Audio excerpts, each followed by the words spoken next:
Dear learners, मैंने आपको past indefinite की जो पहली वीडियो थी उसमें आपको ये बताया था कि इसकी पहचान क्या होती है और इसको ट्रांसलेट हम कैसे करते हैं। इसके बारे में मैंने आपको बताया था कि अगर एक क्लोज है तो हेड का प्रयोग किया जाएगा और यदि दो क्लोज हैं तो उसमें पहले के लिए बिफोर और बाद के वाक्य के लिए आफ्टर का प्रयोग करते हैं। तो आपको ये भी याद होगा कि मैंने आपको उसमें ये भी बताया था कि अफर्मेटिव कैसे इस्तेमाल करेंगे और नेगेटिव में कैसे इस्तेमाल करेंगे। अब उसमें हमारे दोनों पार्ट में जो थर्ड पार्ट था इंट्रोगेटिव, तो इंट्रोगेटिव में थोड़ा सा मैंने अब बताया था, तो मैं आज इंट्रोगेटिव ही शुरू करता हूँ और ये बताने का प्रयास कर रहा हूँ एक बार फिर, क्योंकि ये टेंस थोड़ा सा मुश्किल पड़ता है। यदि समझ में आ जाए तो इजी है, अगर समझ में ना आए तो बच्चा कंफ्यूज रहता है कि मेरे समझ में ये नहीं आया कि मैं कौन सा पार्ट पहले ट्रांसलेट करूं और कौन सा पार्ट बाद में ट्रांसलेट करूं। तो इसीलिए मैं यहाँ पर आपको एक बार रिपीट कर रहा हूँ कि प्रश्नवाचक में जो इंट्रोगेटिव सेंटेंस हैं उनका पहला पार्ट क्या, शुरू में होने पर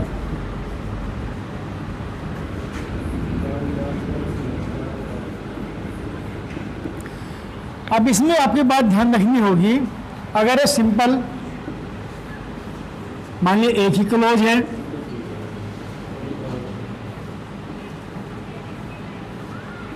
अगर एक ही क्लोज है, जैसे वाक्य से आ जाए क्या वह पहले ही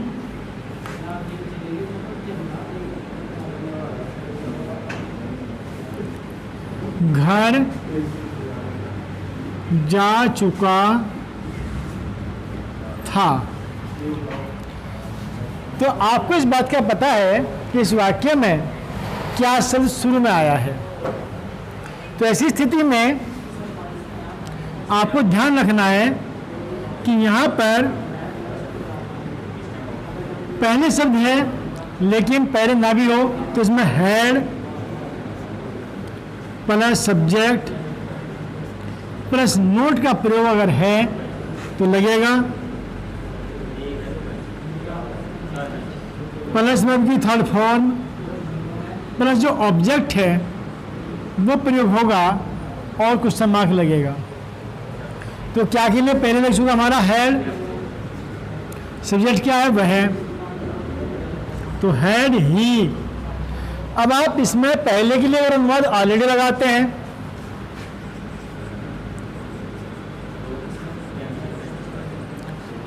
ऑलरेडी, नोट इसमें है नहीं बल्कि third form,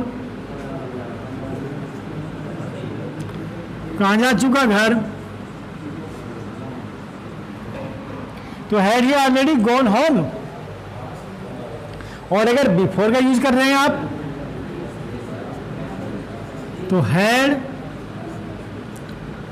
plus subject plus note अगर है प्लस वर्ब की first form third form plus object plus before, बाद में क्वेश्चन मार्क। तो had he gone home before. तो इस प्रकार से आप इसमें इस्तेमाल कर सकते हैं। यदि बिफोर यूज कर रहे हैं तो लास्ट में लगाना पड़ेगा और यदि ऑलरेडी लगा रहे हैं तो सब्जेक्ट के तुरंत बाद इस्तेमाल करना होगा। ये मैंने आपको थोड़ा रिमाइंड कराया। अगर इसमें जो सिंपल तौर से ऐसा वाक्य हो,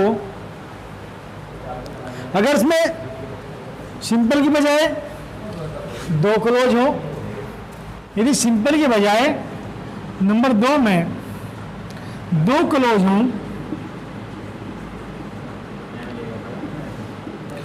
और उसमें पहले ही शब्द हो, नंबर 1 पहले और नंबर 2 बाद शब्द हो।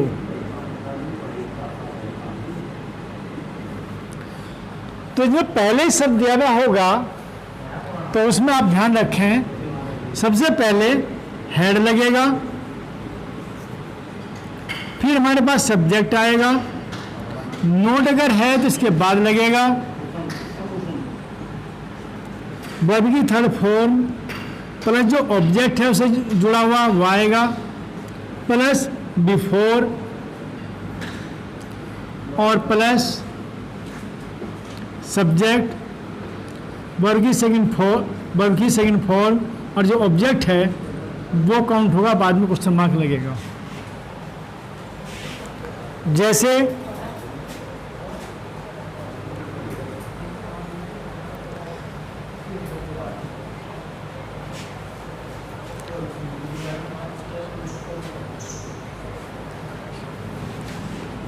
क्या नाश्ता करने से पहले पिताजी ने चाय नहीं पी ली थी? क्या नाश्ता करने से पहले पिताजी ने चाय नहीं पी ली थी? तो ये वाक्य जो है हमारे पास, ये मैं पहले बता चुका हूं कि जो वाक्य यहां पर होगा तो उस वाक्य में जो पहले से बाद का है पहले ट्रांसलेट होगा, और ये जो दूसरा वाक्य है ये यहां तक ये नंबर 2 पर ट्रांसलेट होगा, और ये भी पास्ट परफेक्ट में होगा, और ये वाला पास्ट इंडेफिनिट में होगा। और आप जानते हैं कि इसमें पहले का ट्रांसलेशन बिफोर लगेगा। आप ये भी जानते हैं पास्ट परफेक्ट में क्या होता है, subject plus head plus third form plus object, और इसमें subject plus second form plus object. अब हमें इस सीक्वेंस में यहाँ लाना है। आपको पता है कि क्या शुरू में लग गया वाक्य के, बीच में पहले शब्द आया हुआ है, तो ऐसे में इसका जो हेड है वो शुरू में आ जाएगा। तो क्या लगा, हेड क्या पिताजी ने चाय नहीं पी ली थी? तो हेड द फादर, इसमें नोट लगा है नहीं, तो इसलिए यदि दिया हुआ हो तो नोट हम यहां पे इस्तेमाल करते हैं। तो had the father not taken T, कब? बिफोर। ये मैंने पहले कहा है कि ऐसे वाक्यों में बिफोर जो है यहां पर आएगा।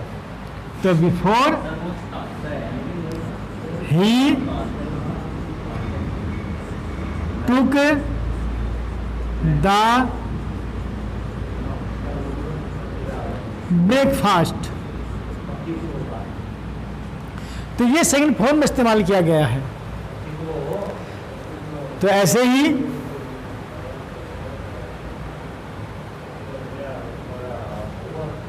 अगर मैं इसको यहीं पर नंबर 2 क्या के बजाय प्रश्नवाचक शब्द ले लूं, आप दोनों मंतस में लेना। प्रश्नवाचक शब्द अवधि में क्या शुरू में है, यदि ये वाक्य बीच में हो, क्या, क्यों, कब, कैसे, किसको, कितना, कहाँ, यानी प्रश्नवाचक शब्द यदि वाक्य बीच में आ जाएं तो फिर क्या करें? बस आपको कुछ नहीं करना, जो हेड दिया हुआ है इससे पहले प्रश्नवाचक शब्द का अनुवाद लिखेंगे, उसके बाद हेड, बाकी में जो का त्यों रहेगा। नोट अगर है वर्ग की third form plus object plus before subject second form और ऑब्जेक्ट और बाद में क्वेश्चन मार्क। ये मैंने इकट्ठा इसलिए ले लिया ताकि आपको पता लग जाए कि यदि क्या शुरू में है तो हेड लगेगा और प्रश्नवाचक शब्द है तो तब उसको ले लेंगे। अब वाक्य हमारा है ऑफिस से आने से पहले तुमने अपना पाठ याद क्यों नहीं किया था? पिताजी के ऑफिस से आने से पहले तुमने अपना पाठ याद क्यों नहीं किया था? तो डियर लर्नर्स, आपको पता है इस बात का कि ये वाला वाक्य हमारा पहले लिखा जाएगा। आमतौर से देखते हैं कि जब भी कोई वाक्य बड़ा होता है तो हम कंफ्यूज हो जाते हैं कि हम क्या करें, कौन सा पहले रखें कौन सा बाद में। तो आप वाक्य ध्यान से पढ़ें और देखें कि जो वाक्य क्रम में बैठ रहा है वो क्या है। तो पहले के बाद में ये सब दिया हुआ है, ये सब, तो इसका नंबर 1 पर ट्रांसलेट होगा और इसका नंबर 2 पर ट्रांसलेट होगा। वही नियम जो मैंने नीचे लिखा है तो यहां पर यही इंप्लीमेंट होगा। तो देखिए आप, क्योंकि अंग्रेजी वाई जो प्रश्नवाचक शब्द है ये, इसके लिए वाई लग गया है। इसके बाद हैड, इसके बाद सब्जेक्ट क्या है इसका, तुमने, यू। हमने लिखा अब इसके बाद नोट का प्रयोग होगा। यदि नोट वाक्य के अंदर हो तो वहां पर नोट दिया हुआ है, तो वाई हैड यू नोट। फिर है वर्ब की थर्ड फॉर्म। वर्ब क्या है इसमें, याद करना। तो क्या होगी थर्ड फॉर्म इसकी, लर्नड। क्या नहीं लर्न किया, योर, अपना पाठ, तो यू के साथ अपने की अंग्रेजी क्या आती है, योर। तो why had you not learn your lesson. कब, पहले। जिसे पहले होगा तो शब्द यहां पर आएगा। बिफोर, पिताजी के आने से पहले, ये हमारे पास दूसरा है। हमने आपको बताया था कि ऑब्जेक्ट के बाद क्या आएगा, बिफोर, फिर सब्जेक्ट आएगा।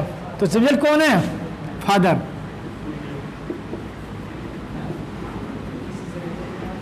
बिफोर द फादर, फिर वर्ब की सेकंड फॉर्म। सेकंड फॉर्म क्या होगी, आना।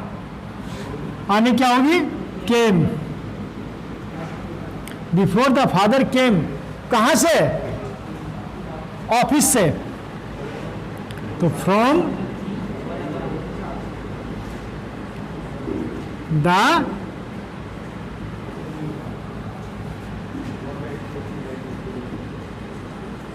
ऑफिस।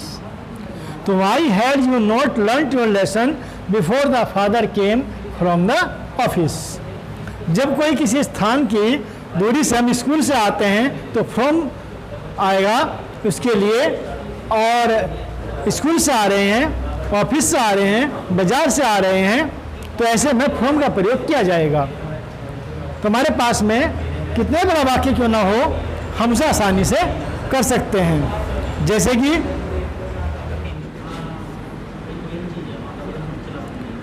सोने से पहले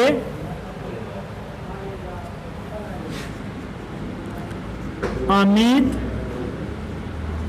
यहाँ क्यों नहीं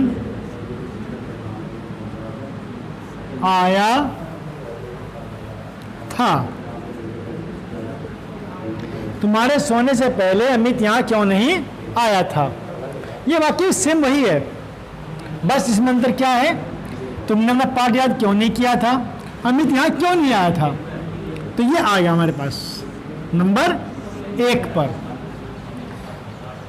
सबसे बात यही है कि आपको पता देखना है, पता लगाना है कौन सा वाक्य पहला आएगा और किस में ट्रांसलेट होगा। तुम्हारे सोने से पहले नंबर 2 पर, पहले का अनुवाद वही बिफोर, तो बस तो यहां पे पहले क्या लिया था हमने, वाई, क्योंकि अनुवाद वाई हैड अमिट। देखिए वाक्य मैंने इसलिए जोगा तो दिया है क्योंकि यहां पर पता होना चाहिए कि कर्ता एक वचन हो या कर्ता बहुवचन हो, दोनों के साथ में ही हैड का प्रयोग होता है। तो वाई हैड अमिट नोट कम, फर्स्ट फॉर्म कम, सेकंड केम, थर्ड फॉर्म कम। तो वाई हैड अमिट नोट कम, कहां नहीं आया, यहां, हेयर। तो वाई हैड अमिट नोट कम हेयर, कब, बिफोर, तुम्हारे सोने से पहले। तुम्हारे अंग्रेजी कोई सब्जेक्ट लगाएंगे, बिफोर यू स्लेप्ट, क्योंकि इसमें बाकी कोई ऑब्जेक्ट नहीं है। तो शायद आप इस बात समझ गए होंगे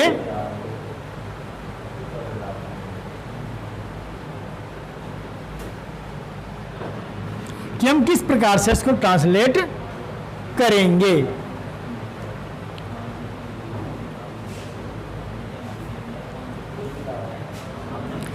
देखिए एक और लिख रहा हूं, क्या तुमने ऐसा मोटा आदमी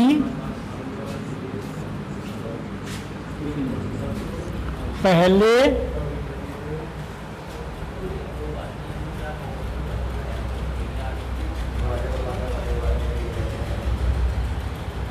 कभी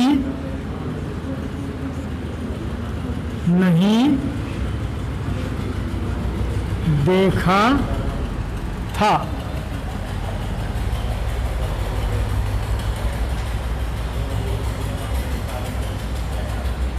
इस वाक्य में पहले शब्द दिया हुआ है, लेकिन इसमें 2 क्लोज नहीं है। ये वाक्य मैंने इसलिए दिया है ताकि कभी कभी ऐसा होता है, हम सोच लेते हैं कि पहले शब्द वाले वाक्य में बाद वाला पहले ट्रांसलेट होता है, लेकिन 2 क्लोज नहीं है, इनमें केवल एक ही वाक्य है। तो क्या हो जाएगा इसमें, हैड यू कभी नहीं, कभी अनुवाद होगा क्योंकि नेगेटिव वर्ड जो इसके बाद आता है। तो had you never, third form seen. तो हैड यू नेवर सीन, क्या तुमने पहले नहीं देखा? क्या ऐसा, ऐसे के लिए सच, ऐसे के लिए सच, क्या है वो, ए फैट मैन। तो ऐसा मोटा आदमी, इसमें यहां पर ये ऑब्जेक्ट तौर पर आया है। तो had you never scene such A fat man, कब, कब देखा, बिफोर। तो क्या लगा इसमें, बिफोर। तो अब याद रखें पहले भी इसमें दिया हुआ तो बाद वाला वाक्य ये एक ही वाक्य है, इसलिए इसका ट्रांसलेशन जो है वो हेड शुड लगा करके किया जाएगा। I think you will be to learn that if there is given of पहले वर्ड्स in the sentence, तो last sentence will be to translate at first and the first part will be translate after it or before के बाद आएगा या इसके tense में बाद में आएगा। अभी मैं दूसरे पार्ट पे चलता हूं इसके। यदि क्या शुरू में दिया हुआ हो और बाद में बाद शब्द हो,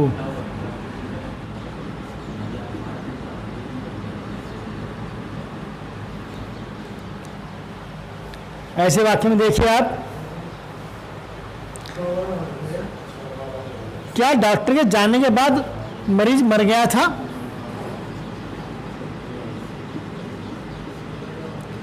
क्या डॉक्टर के जाने के बाद मरीज मर गया था? तो इससे पहले वाक्य हमने बताया आपको, वो किसने बताए? यहां पर पहले शब्द था और यहां क्या है? बाद। इससे बाद वाला वाक्य जो नंबर 1 पे ही बनेगा और इससे पहला वाला वाक्य जो है यहां तक नंबर 2 पे बनेगा। लेकिन दोनों में अंतर आ गया। पहले वाला यहां पर नंबर 1 पे बना था और वो पास्ट परफेक्ट में बना था, लेकिन ये पहली बार ही लिखा जाएगा यहां पर, यह पास्ट इंडेफिनिट बनेगा। दोनों में अंतर ये आता है, जब बाद शब्द दिया हुआ हो वो बाद वाला वाक्य जो है, यहां वाला वाक्य पास्ट परफेक्ट बनता है और जब बाद शब्द दिया हुआ हो उसे पास्ट इंडेफिनिट बनता है। बनता बाद वाले पहले है और ये वाला वाक्य जो है वो पास्ट परफेक्ट में बनेगा और यहां पर इसका अनुवाद जो है वो लगेगा आफ्टर। तो इसमें आफ्टर लगेगा। तो अब इसको नंबर 1 को हम ले आते हैं शुरू में। तो यहां क्या बन गया? पास्ट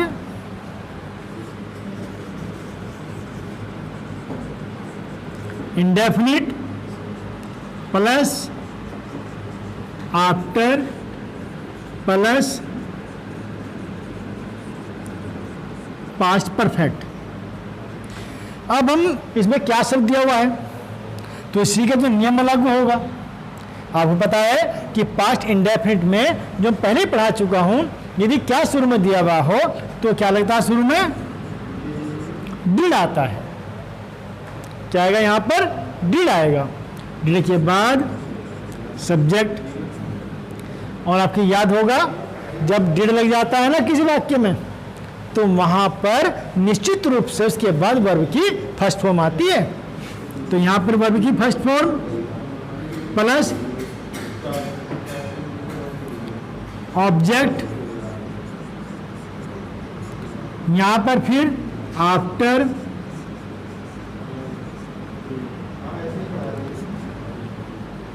अगर यहां पर नोट अगर आ जाए तो सब्जेक्ट के बाद लगेगा आफ्टर, फिर सब्जेक्ट, फिर head, third form plus object, बाद में क्वेश्चन मार्क। अब मरीज मर गया था तो क्या बन गया शुरू में? क्या मरीज मर गया था? तो क्या बनेगा? Did the patient die. Did the patient die. कब? आफ्टर। सब्जेक्ट क्या है? डॉक्टर। आफ्टर द डॉक्टर, फिर had, third form gone, object कोई है नहीं। अगर यहां हो जाता है ऐसे कि क्या डॉक्टर जाने के बाद मरीज मर गया था, या डॉक्टर घर जाने के बाद मरीज मर गया था, तो फिर गॉन के बाद यहां पर होम आ जाता। तो इस पर आप देख रहे हैं कि ऐसे वाक्य में क्या शब्द दिया हुआ हो तो डिड शुरू में आया है, जिसमें बाद होगा और पहले क्या होगा तो डिड आएगा। अगर यहाँ पहले शब्द दिया हुआ हो, यहाँ क्या है तो यहाँ पर हैड आएगा। तो ऐसे ही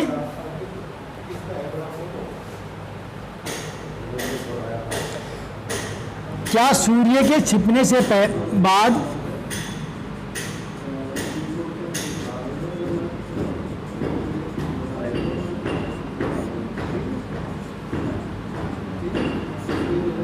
क्या सूर्य के छिपने के बाद बच्चे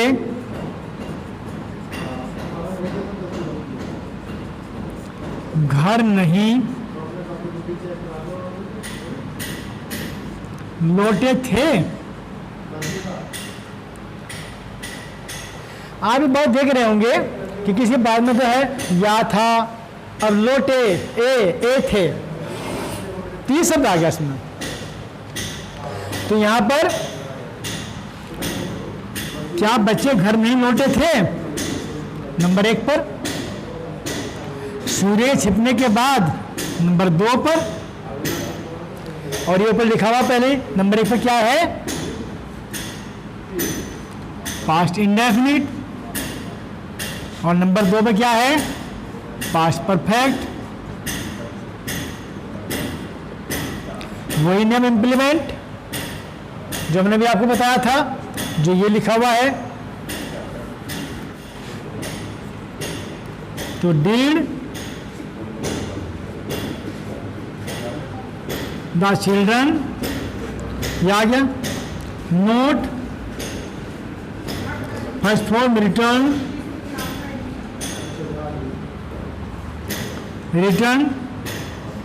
did the children not return, कहाँ घर, कब आफ्टर, सूर्य छिपने के बाद, after the sun had set. तो अब आप ये बात देख सकते हैं कि वाक्य जो है, जो पहला था वो बना नंबर 2 पर, और जो बाद वाला था वो बना नंबर 1 पर। इसमें डिड का प्रयोग हुआ, यहाँ पर नोट का प्रयोग हुआ, और यहाँ पर आफ्टर का। अब है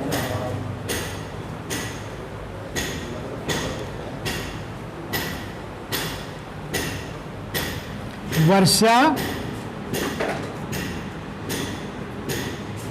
होने के बाद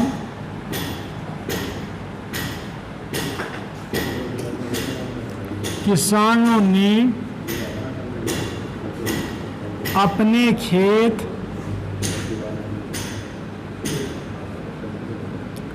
क्यों नहीं जोते थे? वर्षा होने के बाद किसानों ने अपने खेत क्यों नहीं जोते थे? तो यहां पर ये चीज नंबर 1 पर आएगी, ये चीज नंबर 1 पर आएगी, और ये नंबर 2 पर आएगी। अब इसमें क्यों नहीं आएगा तो क्या लगाएगा, इसका नंबर शुरू में लगेगा प्लस डिड, सब्जेक्ट, नोट, वर्गी first form plus object plus after plus फिर सब्जेक्ट, फिर हैड, वर्गी थर्ड फॉर्म, और प्लस ऑब्जेक्ट जो भी है बाद में क्वेश्चन मार्क। तो अब इस दृष्टि से हम इसको ट्रांसलेट करते हैं। बच्चे इसको सोचते रहते हैं मुश्किल है, लेकिन मुश्किल नहीं है, क्योंकि इसे अच्छी तरह समझ नहीं पाते और ऐसे वाक्य थोड़े बड़े हो जाते हैं, इसलिए कन्फ्यूजन पैदा हो जाता है। क्यों? तो क्यों का अनुवाद शुरू में आ गया, why, did, the subject farmers, not है, नोट फर्स्ट फॉर्म क्या जोड़ने की, पलो, क्या नहीं जोता, अपने खेत, तो देयर फील्ड्स, कब, आफ्टर। अब पता बारिश के लिए कभी इसमें सब्जेक्ट नहीं होता, इसलिए इसके लिए क्या लगाते हैं, इट का प्रयोग करते हैं, तो आफ्टर इट हैड रेन्ड। तो इसका अनुवाद बाद में आ गया और इसका अनुवाद जो है ये पहले आ गया है। जज साहब के फैसला सुनाने से पूर्व अपराधी कैसे मर गया था, जज साहब के फैसला सुना, जज साहब फैसला सुनाने के बाद अपराधी कैसे मर गया था। तो मैंने चेंज कर दिया है कि बाद वाले वाक्य चल रहे हैं, ये मैंने बाद वाले लिखे हैं। अपराधी कैसे मर गया था, इसका अनुवाद शुरू में लगाएंगे, तो कैसे अंग्रेजी,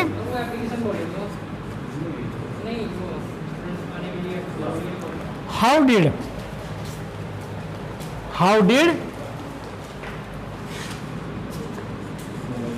the criminal die after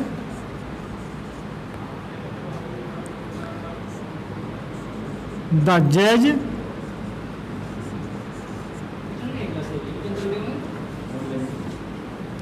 had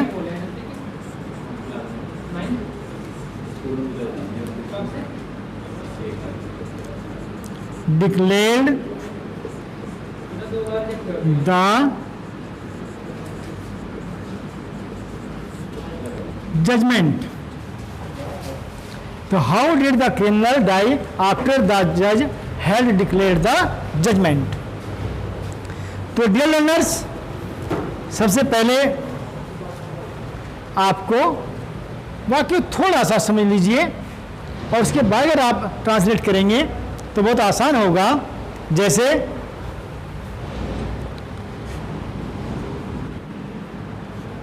अपना पाठ याद करने के बाद कितने विद्यार्थी कक्षा से बाहर चले गए थे।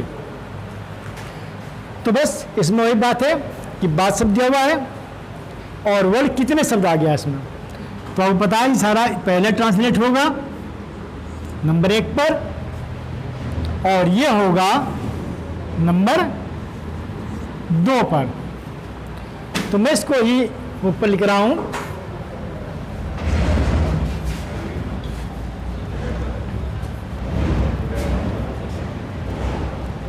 कितने,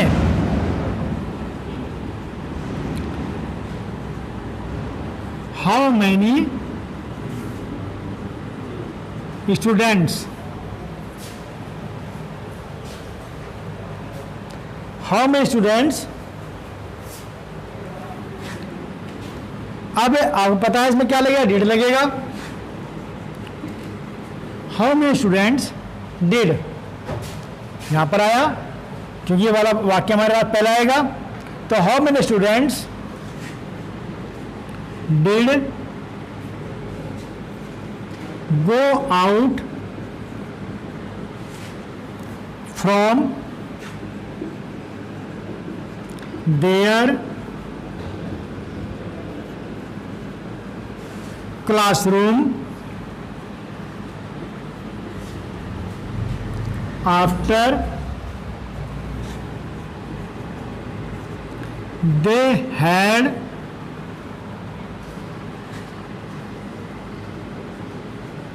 learned their lesson। तो आपने बात देखी है कि इसमें हाउ मेनी स्टूडेंट डिड, ये पास्ट इंडेफिनिट में ट्रांसलेट हुआ।